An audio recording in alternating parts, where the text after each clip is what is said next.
Welcome back to my channel Bhargobsir। আজকে আমরা probability থিওরির যে প্রিলিমিনারি ডিসকাশন চলছিল ক্লাসটা, সেই ক্লাসের দ্বিতীয় পর্ব নিয়ে এসেছি। তো আজকে আমরা প্রবাবিলিটি থিওরির যে বেসিক কনসেপ্ট সেটা সম্বন্ধে আমরা জেনে নেব। তো প্রথমে আমাদের মনে রাখতে হবে যে probability theory, that means theory of chance, অর্থাৎ সুযোগের তত্ত্ব। এই কথাটা যে আমরা এর আগের দিন ক্লাসে বলেছিলাম, সেটা জানতে গেলে আজকে জানতে হবে র্যান্ডম এক্সপেরিমেন্ট। তো র্যান্ডম এক্সপেরিমেন্ট কি? যদি আমি র্যান্ডম এক্সপেরিমেন্টের কথা না বলি, তাহলে প্রবাবিলিটি তত্ত্ব বা প্রবাবিলিটি থিওরি আলোচনা করাটাই বৃথা, কারণ র্যান্ডম এক্সপেরিমেন্ট ছাড়া প্রবাবিলিটি কখনো সম্ভব নয়। তো র্যান্ডম এক্সপেরিমেন্ট জানার আগে আমাকে জানতে হবে এক্সপেরিমেন্ট কি। তাহলে এক্সপেরিমেন্ট কি? তাহলে আমি প্রথমে দেখো খাতায় হেডিং লেখা আছে র্যান্ডম এক্সপেরিমেন্ট, তার নিচে লিখেছি আমি কি এক্সপেরিমেন্ট। কারণ এক্সপেরিমেন্ট না জানলে আমরা র্যান্ডম এক্সপেরিমেন্ট জানবো না।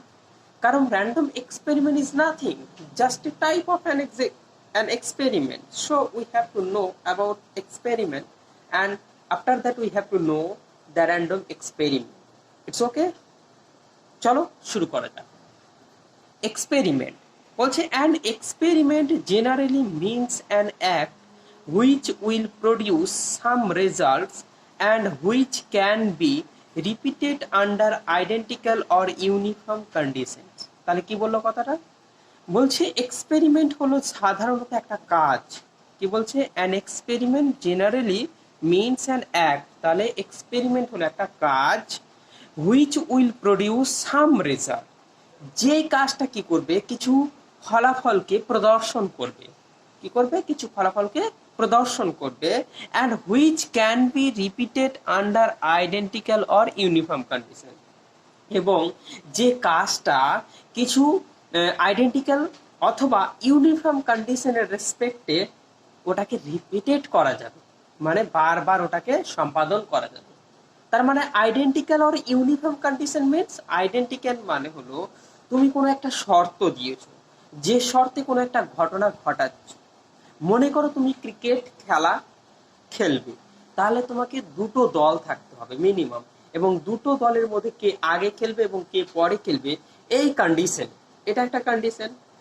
বা ম্যাচটা কে শুরু করবে, অর্থাৎ কে ব্যাটিং করবে কে বোলিং করবে, এটা শুরু করার জন্য, এটা জানার জন্য এই কন্ডিশনগুলোকে আমাকে দিয়ে দিচ্ছে। এই কন্ডিশনে কি করছি? আমি ওই কাজটাকে সম্পাদন করবো, মানে ক্রিকেট খেলাটাকে সম্পাদন করব।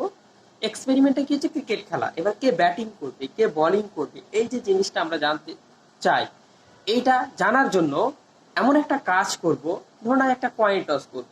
তাহলে এখানে কয়েন টস করা হচ্ছে কি শর্তে? আমাকে জানার শর্তে, যে কোন কাজটা আমরা আগে করব এবং কোনটা পরে করব, এবং কি হলে কে ব্যাট করবে আর কি হলে কে বোলিং করবে। তার মানে একটা কয়েন টস করব, coin toss head and tell আছে। তাহলে এই দুটো ঘটনাটাকে রেখে আমরা কোনো একটা খেলাকে যখন আমরা প্রদর্শন করব, তখন কি বলা হচ্ছে? যে খেলাটা প্রদর্শন করার কথা বলছে এখানে, তাহলে সেই খেলাটাকে বলা হচ্ছে এক্সপেরিমেন্ট। তো এখানে তুমি লক্ষ্য করো, কয়েন টস করাটাও কিন্তু একটা এক্সপেরিমেন্ট, আর ক্রিকেট খেলাটাকে প্রদর্শন করাটাও কিন্তু একটা এক্সপেরিমেন্ট। আমি বলতে চাইছি তোমাকে কিছু কন্ডিশন দিয়ে দিবে, সেই কন্ডিশনের রেসপেক্টে যখন তুমি কোনো একটা ঘটনা ঘটাবে বা কোনো একটা কাজ করবে, অ্যাক্ট মানে কাজ, এখানে কি বলছে? অ্যাক্ট মানে কাজ। বোঝা গেছে ব্যাপারটা? তাহলে তুমি মনে করো যে কোনো একটা উদ্দেশ্যে কোনো একটা কাজ যখন করবে, এবং তুমি জানো যে আমাকে কি কি কন্ডিশনে কাজটা করতে হবে এবং কি কি কন্ডিশন হলে কাজটা সম্পাদন হবে, সেইগুলো কন্ডিশনকে তুমি রেখে দিয়ে ঘটনা বা কাজটাকে বারবার রিপিট করতে পারো। বোঝা গেছে ব্যাপারটা? বারবার রিপিট করতে পারো, তাহলে ওই কাজটাকেই তখন বলবো আমরা এক্সপেরিমেন্ট। তো সিম্পলি ভাষায় আমি বলতে পারি এক্সপেরিমেন্ট কি? এক্সপেরিমেন্ট হলো তোমার একটা কাজ যেটা কি হচ্ছে কিছু রেজাল্ট প্রদর্শন করবে, মানে ওই কাজটা করার পর আমি কিছু রেজাল্ট পাবো, এবং ওই কাজটাকে আমি কিছু কিছু আইডেন্টিক্যাল এবং ইউনিফর্ম কন্ডিশনের রেসপেক্টে বারবার রিপিট করতে পারবো। বোঝা গেল ব্যাপারটা? তো এটা হলো এক্সপেরিমেন্ট। এবার আমাকে জানতে হবে টাইপ অফ এক্সপেরিমেন্টের একটা টাইপ হচ্ছে র্যান্ডম এক্সপেরিমেন্ট। তো র্যান্ডম এক্সপেরিমেন্টটা কি? র্যান্ডম এক্সপেরিমেন্ট আমাকে যেটা বলছে, দেখো কি বলছে র্যান্ডম এক্সপেরিমেন্ট। বলছে by random experiment we mean an experiment of whose all results or outcomes are known, but which one is going to be happen at a particular performance is unknown. তাহলে বলছে random experiment is nothing, just a type of an experiment. এবং random experiment মানে হলো এটাই যে ওই এক্সপেরিমেন্টটার ফলাফল কি হতে পারে বা রেজাল্ট কি হতে পারে, সে রেজাল্ট বা ফলাফলগুলো আমার জানা আছে, বাট যখন পার্টিকুলার পারফরমেন্স, যখন আমি সেই এক্সপেরিমেন্টটাকে আমি সম্পাদন করতে যাব বা ঘটাতে যাব, তখন ওই যে জানা বা জ্ঞাত রেজাল্টগুলো আছে ওই এক্সপেরিমেন্টটার, ওগুলোর মধ্যে ঠিক কোনটা ঘটবে আমি জানি না, বাট আমি জানি যে যে কটা রেজাল্ট আছে বা ফলাফল বা আউটকামস আছে সেগুলোর মধ্যে কোনো একটা ঘটবে, but I can not say what will happen, কোনটা হবে সেটা আমরা বলতে পারবো না। সেই ধরনের এক্সপেরিমেন্টগুলোকে বলা হয় র্যান্ডম এক্সপেরিমেন্ট। তাহলে আমরা একটা এক্সাম্পল দিতে পারি, মনে করো কয়েন টস করা। তাহলে কি করবো আমরা, অ্যাজ ফর এক্সাম্পল আমি নিতে পারি, as for example we consider an experiment tossing A coin. তাহলে আমরা একটা কয়েন টস করার ঘটনাকে নিয়ে নিলাম বা এক্সপেরিমেন্টকে নিয়ে নিলাম। আচ্ছা তুমি বলো, একটা কয়েন যদি আমি টস করাই তাহলে সেই পয়েন্টে হেড আর কি থাকে, টেল থাকে। তাহলে সেই হেড আর টেলের মধ্যে ঠিক কোনটা ঘটবে আমি কিন্তু এক্সাক্ট বলতে পারবো না যখন আমি পয়েন্টটাকে টস করতে যাব। বুঝে গেছো ব্যাপারটা? তাহলে পয়েন্টটাকে টস করতে গেলে কোনটা রেজাল্ট ঘটবে আমি ঠিক বলতে পারবো না, কিন্তু তুমি জানো যে ওই দুটো রেজাল্টের মধ্যে কোনো একটা ঘটবে, ঠিক তাই তো? দুটো রেজাল্টের মধ্যে কোনো একটা ঘটবে। এখন তুমি দেখে নাও, এই যে আমি একটা কয়েন নিলাম, তাহলে এই কয়েনে কি আছে, টেল আর এটা কি আছে, হেড। তাহলে হেড আর টেল কটা ইভেন্ট আছে এই কয়েনটাতে? দুটো ইভেন্ট আছে, বোঝা গেল? তাহলে এই কয়েনটা আমি যখন টস করব তখন এই দুটোর মধ্যে কোনটা করবে বলতে পারবে? পারবে না। কিন্তু তুমি জানো যে এই কয়েনটাকে টস করলে হয় টেল পড়বে, না হলে কি পড়বে, হেড পড়বে, এছাড়া কোনো কিন্তু উপায় নাই। তাহলে আমি যখন টস করে দেখাচ্ছি, তাহলে কি পড়ছে? আচ্ছা দেখতে পারলে না তো?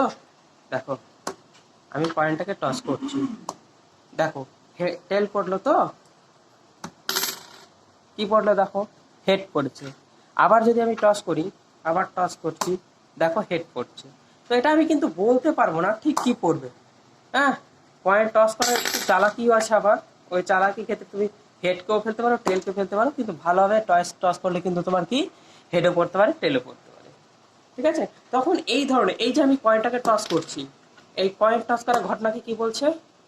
Random experiment. কারণ এর রেজাল্ট আছে কিন্তু আমরা বলতে পারবো না কোনটা এক্স্যাক্টলি ঘটবে। তো দেখো আমি এই জন্য এক্সাম্পলটাতে বলেছি, দেখো ভালো করে স্পষ্ট করে বুঝতে পারবে কি বলেছি আমি।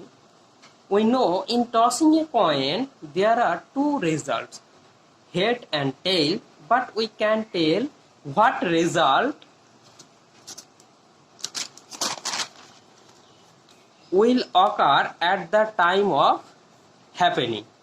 তাহলে ঠিক ঘটার সময় কোনটা ঘটবে সেটা আমরা কিন্তু বলতে পারবো না।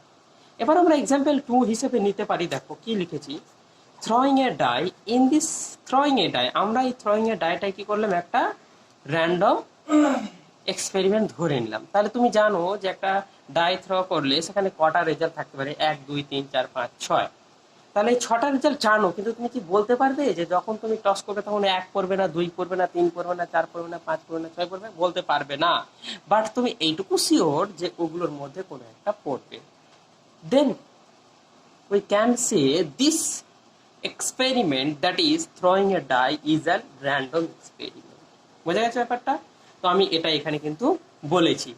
এবার দেখো আমরা জানতে হবে এই র্যান্ডম এক্সপেরিমেন্টকে কি দ্বারা প্রকাশ করা হয়।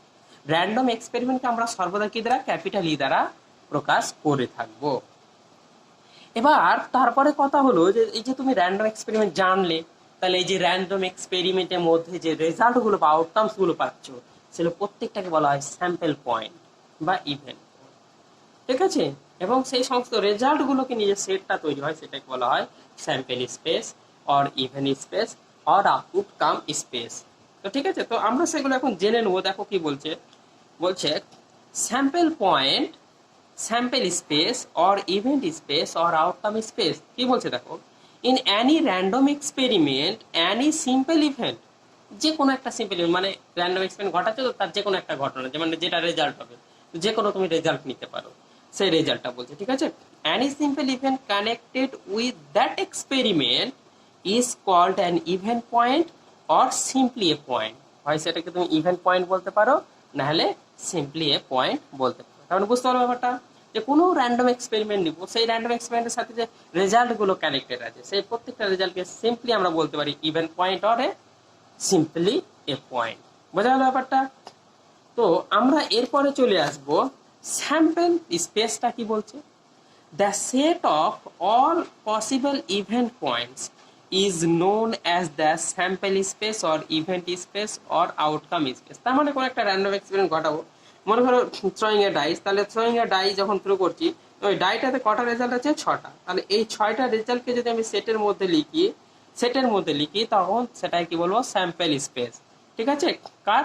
থ্রোয়িং এ ডাইস। তাহলে একটা ডাইস থ্রো করার স্যাম্পল স্পেস হলো 1 2 3 4 6.56। বোঝা গেল? এবার স্যাম্পল স্পেস থেকে আমরা যে in generally the sample space is denoted by capital S. তাহলে স্যাম্পল স্পেসকে আমরা ক্যাপিটাল এস দ্বারা প্রকাশ করে থাকি। এবার থ্রোয়িং এ ডাইসের ক্ষেত্রে যদি আমি স্যাম্পল স্পেসটা লিখতে যাই, তাহলে আমরা এটাকে লিখবো ক্যাপিটাল এস ইকুয়াল টু, তাহলে ভাব কটা রেজাল্ট হচ্ছে? 1 2 3 4 5 6। তাহলে এটা কি হলো? Is a sample space of the random experiment throwing a die। বোঝা গেল? তাহলে এটাকে আমরা স্যাম্পল স্পেস বলবো। এবার বলছে স্যাম্পল স্পেস আমার প্রকার ভেদ হয়। তাহলে আমরা কি জানবো এখন? Type of sample space. তাহলে টাইপ অফ স্যাম্পল স্পেস কি বোঝায়? টাইপ অফ স্যাম্পল স্পেস বলতে বোঝাবে তোমাকে দু টাইপের হয়, একটা কি হচ্ছে ডেসক্রিট স্যাম্পল স্পেস, একটা হচ্ছে আনকাউন্টেবল স্যাম্পল স্পেস। ডেসক্রিটটাকে কাউন্টেবল স্যাম্পল স্পেসও বলা হয়। বলছে this sample space contains a countable number of sample points. তাহলে কোনো একটা র্যান্ডম এক্সপেরিমেন্টের স্যাম্পল পয়েন্টগুলো যদি ফাইনাইট হয় বা কাউন্টার মানে গুনতে পারবো, এরকম গোনা যাবে এরকম যদি হয়, তাহলে ওই স্যাম্পল স্পেসের ওই র্যান্ডম এক্সপেরিমেন্টের যে স্যাম্পল স্পেসটা হয় সেটাকে বলা হয় কাউন্টেবল স্যাম্পল স্পেস বা ডিসক্রিট স্যাম্পল স্পেস বলা হয়। আনকাউন্টেবল স্যাম্পল স্পেস কি বলো? মনে করো কোনো একটা র্যান্ডম এক্সপেরিমেন্ট নিলাম, তাহলে সেই র্যান্ডম এক্সপেরিমেন্টে যদি infinite number of sample point থাকে বা uncountable number of sample points থাকে, তাহলে সেটাকে বলা হয় আনকাউন্টেবল স্যাম্পল স্পেস। তো আমি যখন এখানে তোমাদের এক্সাম্পল হিসেবে বলে দিই, মনে করো এখানে যেটা নিলাম এস, একটা থ্রোয়িং এর ডাইস, তাহলে একটা ডাইস যখন ছুটছি তখন তার স্যাম্পল পয়েন্ট কটা আছে? 1 2 3 4 5 6টা। তাহলে আমরা কি করছি? কাউন্ট করতে পারছি এবং সেটা ফাইনাইট হচ্ছে, তখন সেটাকে কি বলবো? Discrete sample space. বোঝা গেল? কাউন্ট করতে পারছি এবং ফাইনাইট। এবার ফাইনাইট নাও হতে পারে কিন্তু তুমি কাউন্ট করতে পারছো, তখনও সেটাকে বলা হয় কাউন্ট। যেমন the set of natural number, তাহলে the set of natural number কি 1 2 3 4 5 6 কাউন্ট করতে পারছো, but it is not a finite set. Okay, so in this case we can also say the set of all natural number is also a discrete sample space of number theory. বুঝা গেল? তাহলে এটাও আমরা বলতে পারি। আবার uncountable set কি বল? মনে করো তোমাকে বলে দিল কোনো একটা র্যান্ডম এক্সপেরিমেন্ট হচ্ছে, র্যান্ডম এক্সপেরিমেন্টে যে স্যাম্পল স্পেসে স্যাম্পল পয়েন্ট সেগুলো কাউন্টেবল গুনতে পারছো, তুমি কাউন্টেবল করতে পারছো না, মানে আনকাউন্টেবল, যে মানে যেটা আনকাউন্টেবল, যেটা তোমার আয়ত্তে নেই, গোনার আয়ত্তে নেই। বোঝা গেছে ব্যাপারটা? ডিসক্রিট নয়, তখন সেটা কি বলবো? আনকাউন্টেবল স্যাম্পল স্পেস বলা হয়। তো এটুকু আমরা আজকে পড়লাম, স্যাম্পল স্পেস কাকে বলে, ইভেন্ট স্পেস বা টাইপ অফ স্যাম্পল স্পেস, তারপরে ইভেন্ট পয়েন্ট কি, এই জিনিসগুলো পড়লাম। এইগুলো কিন্তু আমরা জানলাম। এরপরে কিন্তু আমরা ইভেন্ট নিয়ে আলোচনা করব। তো পরে ভিডিও দেখার জন্য তোমরা রেডি থাকো, এবং যারা এই ভিডিওটা এখন পর্যন্ত দেখোনি তারা অবশ্যই দেখে নেবে, লাইক শেয়ার করতে ভুলবে না। হ্যাঁ, এবং নিত্য রেগুলার সঙ্গে থাকো, আপডেট পেতে থাকবে।